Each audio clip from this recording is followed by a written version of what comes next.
And welcome back to another podcast with Mr. Hagan. And on this podcast, we're going to look at some supply and demand examples for the labor market. So I have two examples here. Let's look at each one separately. So we're going to start with the top example, and my good, if you will, my type of labor that I'm going to be looking at is unskilled workers. So unskilled workers, and so what's traditionally called unskilled workers. They probably have more skills maybe than people give them credit for, but what often is called unskilled workers, and by that typically I think people mean like they don't have maybe additional formal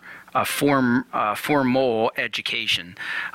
So on the horizontal axis we might have the quantity of unskilled labor, and on the vertical axis we have the wage that these workers might earn, and then we have a demand curve sloping down. That's your demand curve for unskilled workers. And then we have the supply curve, and then we have equilibrium wage set by the marketplace, and then we have an equilibrium quantity, right? Now, we haven't, on previous videos, I did not say much about where the wage came from. I just kept talking about wages and marking it. But where does the wage actually come from? Well, just like it always does in a market, it comes from where the supply curve intersects the demand curve.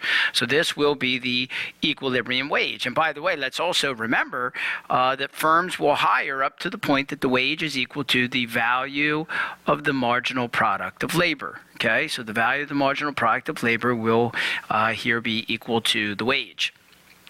And then over here, we get a real-world event, a decrease in the enforcement of immigration policies. So if the government stops enforcing immigration policies and they start letting more people come into the country, then my determinant is going to be on the supply side, and it's going to be a change in immigration. It's going to be a change in immigration.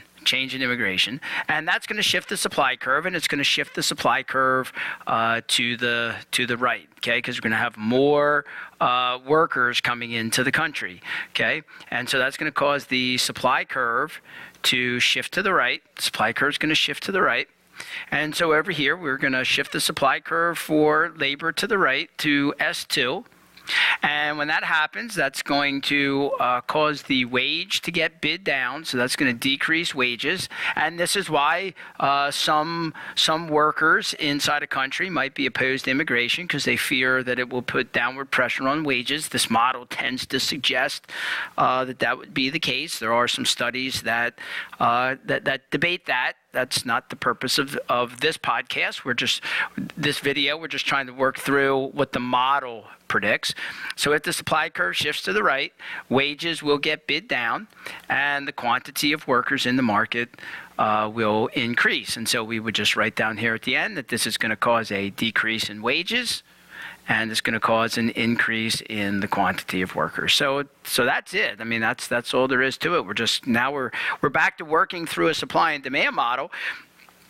It's just that we are doing a supply and demand model for labor, and that means that we got to use the determinants, the demand and supply determinants that are specific to the labor market. And I talked about those on previous videos in this playlist. So if you need to review those, you can go back and look at some of those older videos and do that. All right, some of the previous videos in this playlist. You can go check it out. All right, let's do the second one. So the second one, my good, is oil workers. So we're going to put down here the quantity of labor, the quantity of oil workers specifically, and this is going to be their wage. And of course, we have a supply curve for oil workers and a demand curve for oil workers. We have an equilibrium wage, so we come across and we mark that equilibrium wage at W1. We have an equilibrium quantity, and we're going to mark that right here. And now we get a decrease in the price, my real world event. Oh, and by the way, just remember this wage here, that's, let me just going to change my color up here just to be different from the top one. So my wage is going to be again, equal to the value of the marginal product of labor. And my determinant is going to be a decrease in the price of world oil. Now, remember, one of the determinants on the demand side, this is going to be a demand determinant. One of the determinants on the demand side is a change in the output price, right? So remember that idea, the value of the marginal product of labor is equal to the output price. Okay, this is the output. This is the good that the workers are producing, oil, times the marginal product of labor. And if you get a decrease in the price of world oil, right? If you get a decrease in the price, that's going to be a decrease in the value of the marginal product. And keep in mind, the value of the marginal product is the demand curve, right? That is the demand. That's where what demand is. Demand for workers is the value of the marginal product. So that's going to cause a decrease in demand. If you get a decrease in the price of the good that's being produced by the workers, that's going to lower the value of the marginal product, which is going to decrease the demand for the workers. And let me just say that maybe in a more straightforward way, more intuitive way. If the price of oil goes down, companies are going to produce less oil, and if they produce less oil, they will not need as many workers. So the demand for labor is going to shift into the left. And again, I talked about more some details of this in the previous video in this. In one of the previous videos in this playlist, I talked about the demand determinants for labor, and I did talk about this one. So again, if you want to go back and review that. Either way, my real-world event is a decrease in the price of world oil. So my determinant is a change in the price of the output, or whatever you want to call that, change in the price of the output of the good that we're selling. And that's going to cause a decrease in demand for labor. And so here it is, decrease in demand for labor, and that's going to cause wages to go down and the quantity of workers in the market to go down. So the demand curve shifted to the left, and that all caused a decrease in wages and a decrease in the quantity of workers in the market. Okay, so there's some examples of working through the supply and demand graphs, the supply and demand model for labor.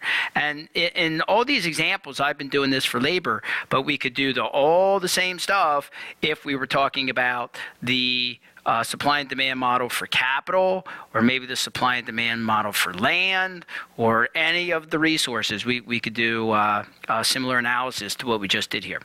All right, so this has been Mr. Hagan on another Econ podcast. Thanks for joining me, and we'll see you on the next podcast.